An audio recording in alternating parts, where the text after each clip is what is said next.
This whole time that Alex, Dimitri, Laura, and Melissa have been going to the other world and back, collecting their stones, Shannon was the original chosen of all of them, and the tree has been having her come to this other world and practice her plant magic. Welcome to this episode of the Spellbound Saga. My name is Zach, and today we're going to be finishing part 2, Lore, with Alex and Melissa. Shannon's going to be taking her part here. Shannon rides the bus with all of the previous characters that we've talked about. She's the goth girl that rides in the back of the bus, wears her headphones, and doesn't really talk to them at all. Her parents own a nursery at the beginning of the subdivision in which they live in, which grows plants and stuff, and she really loves her family and her plants and the nursery, and that's her whole life. She doesn't care about anybody else at school, she doesn't care about any of these other people, she doesn't really make any friends. She's just more about her plants and her family. That's her thing. She writes in her little black notebook and listens to metal music, and the whole time Alex and Melissa have been going on their adventures and Dimitri and Laura have been going on their adventures, Shannon had already been chosen before all of them. Molino had come to her first because the Luanishi tree said that Shannon is the chosen of plant. I need you to go find her, bring her here so we can train her in order to obtain the plant stone. So she's been training this whole time for this mission that is about to happen. She is already teleported over to Springdale, waiting for Alex and Melissa to appear to help her out, because they were chosen as well. Alex has already obtained the water stone, and Melissa already obtained the lava stone. Melissa chose not to carry the other half of the lava stone around, the one that would go to Earth, and Alex did choose to keep his half of the water stone that would go to Earth when he comes to this other world. So just like Dimitri, he gets to carry half of the stone that he obtained, giving him a whole lot more powers over his elemental abilities. In this case, Alex has got all these water powers, and he's teleported directly to Springdale via Molino so that he can help Shannon along with the mission to find the plant stone.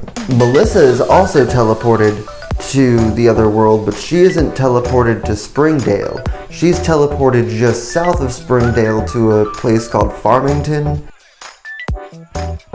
where she appears on a farm. When he appears to Melissa, she wasn't ready for this trip.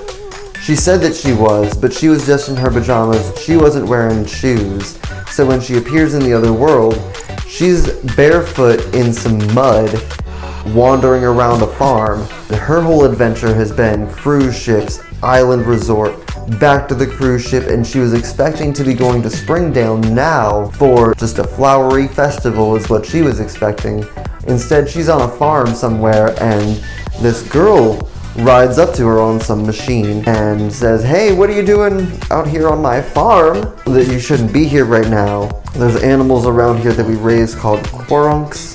They look like little elephants or anteaters. They have anteater noses, but they have horns, and baby ones get little nubs all the way around, but adult ones, males, have horns that form like a crown around them." And she rides these things and tames them. This girl is Marcella. We met her in the very beginning of the story. This was the second place that Dimitri and Laura were teleported to when they first arrived in Geode. It was the floating city where there was this festival going on, all these years of peace happening, and there were these people dancing everywhere. They saw Hizzo, but they didn't know it was him. He was dancing with his light footsteps. And this girl, now, Marcella, she was there dancing with plant magic, appearing out of flowers, singing her name to the crowd. This is her. This is her farm. What is she doing here? And Melissa explains to her she's on an adventure to collect these elemental stones on this world. She came here looking for the plant stone and her friends, and she thinks she's just appeared in the wrong place. So Marcella says, "Well, that's weird. I have plant abilities and you're looking for what?" And she shows Melissa how she can dive into the grass and appear somewhere else where there is grass. So she can kind of like teleport through grass, maybe like swim through it. It acts like water for her, but she can also do other plant things like dance and make plants appear. She's not super powerful with like plant stuff, but she can perform interesting feats with it. So she's asking Melissa, what's your ability? And Melissa says, lava. Marcella replies, lava's kind of vague. What do you turn into lava? Do you make lava appear? What is your lava thing? So Melissa says, I've never really tried it actually. I've never really tried to use my powers. She thinks about it really hard and just like concentrates, trying to make like some sort of lava appear, but just like a blob of lava just drops on the ground. Just kind of burns into the ground and fades away. They're both looking down at it like, well, that wasn't really very interesting. And Melissa's like, yeah, I'm not really very interested in all of this. I should be going to Springdale to meet my friends. And Melissa's like, well, hey, let me give you a ride to Springdale. I know there's a festival going on there right now, and I want to go join it too. I want to go check it out. I was planning on going there later today. Let me go get you some shoes, because your feet are a little muddy, and we'll head out that way. So Alex is already there, and he's been talking to all these different ladies in different colored dresses, with these sparkling drinks, and he's totally forgotten about Shannon and meeting up with her here in Springdale. Instead, he's talking to these ladies, and this dancing cat costume person is just following him around, not saying anything. He knows it's a person in a costume. It looks kind of like the Cheshire Cat. Everyone's calling it Chammers. It's like their version of Mickey Mouse. It's kind of like a cartoon character that everybody knows about in that world. A lot of people seem to enjoy it, but Alex is kind of put off by it because it seems to keep following him around. Eventually, Melissa finds him as she's coming into Springdale with Marcella. They just seem to find each other as she's coming through the flowery field into town where he's under a tree talking to all these ladies. Alex and Melissa explain to Marcella how they're looking for stones, they're looking for their friend Shannon, and it's not soon long after that they find her along these trees. There's this wealthy couple that they met on the cruise ship. They saw them on the resort island. They're not very important. They've been following them around this whole time. They're following Shannon into the woods. Shannon tells them, I don't need you guys for this adventure. I can go get my plant stone all on my own. I don't need your help. I don't care if you have half a stone. I've been practicing this whole time you've been off doing whatever. Follow me if you want. I'm going. They're like, this is our mission. This is our responsibility. We have all these magical abilities. Alex is like, I want to go. And Melissa's thinking this is just going to be an easy stroll through the woods. They're taking this wealthy couple with them. Marcella's coming along because secretly she wants the plant stone for herself. So as they're strolling through these woods, they find the trees start growing into each other. The branches are connecting, the roots are connecting. It's more like a tunnel cave system of bark and trees that they're going through. Eventually, the wealthy couple are like, hey, we're gonna stay back, but the costumed person keeps following them, not saying anything. As they're like walking through these woods, Melissa's kind of falling behind Shannon and Marcella. They're very interested in trying to go find this stone.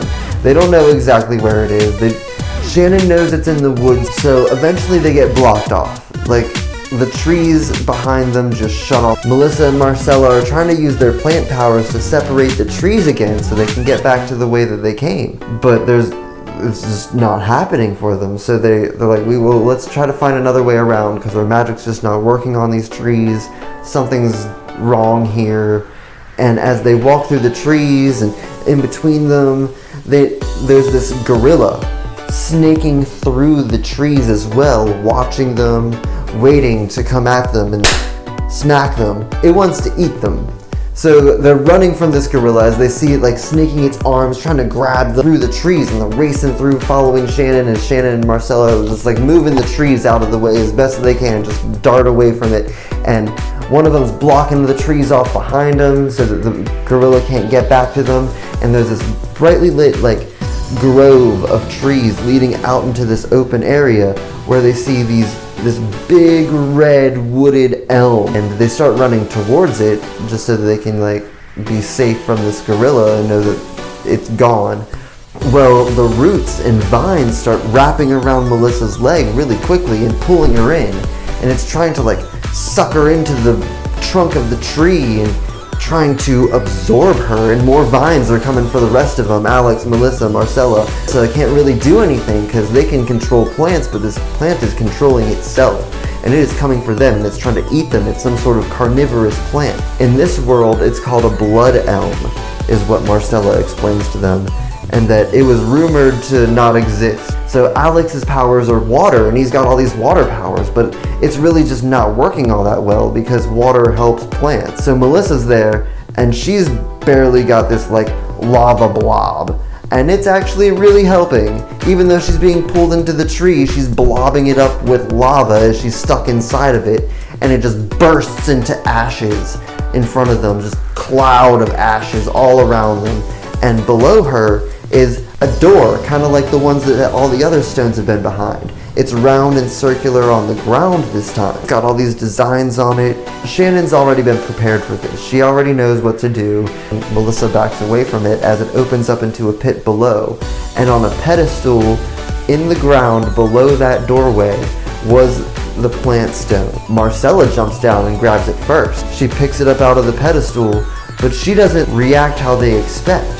Her eyes start to glow, her grass skirt starts turning into a tornado as she's growing up above them and spinning plants around the stones glowing, her eyes are glowing. They start screaming and running in the other direction.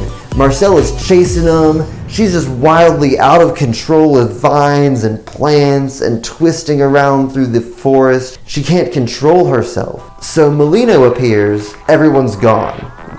So off in the woods, Marcella's making her way towards the empty field where all the tree trunks have been cut down because previously these machines have been set off into the fields that just chop down trees. So Marcella's there now, and that's where we're going to end part 2. Marcella took the stone for herself. The whole mission was a failure basically, and she's off running wild somewhere in the woods, in the forest, just creating plants, attacking anybody she can, with these tanks of machines out in the woods. And Shannon's pretty disappointed because this whole time she's been practicing, planning for this mission, and it didn't go the way she expected. That's the end of part 2. Thank you very much for joining me this time. Maybe I'll see you for part 3. Go to the Spellbound song. No, okay. So Alex is already there, and he's...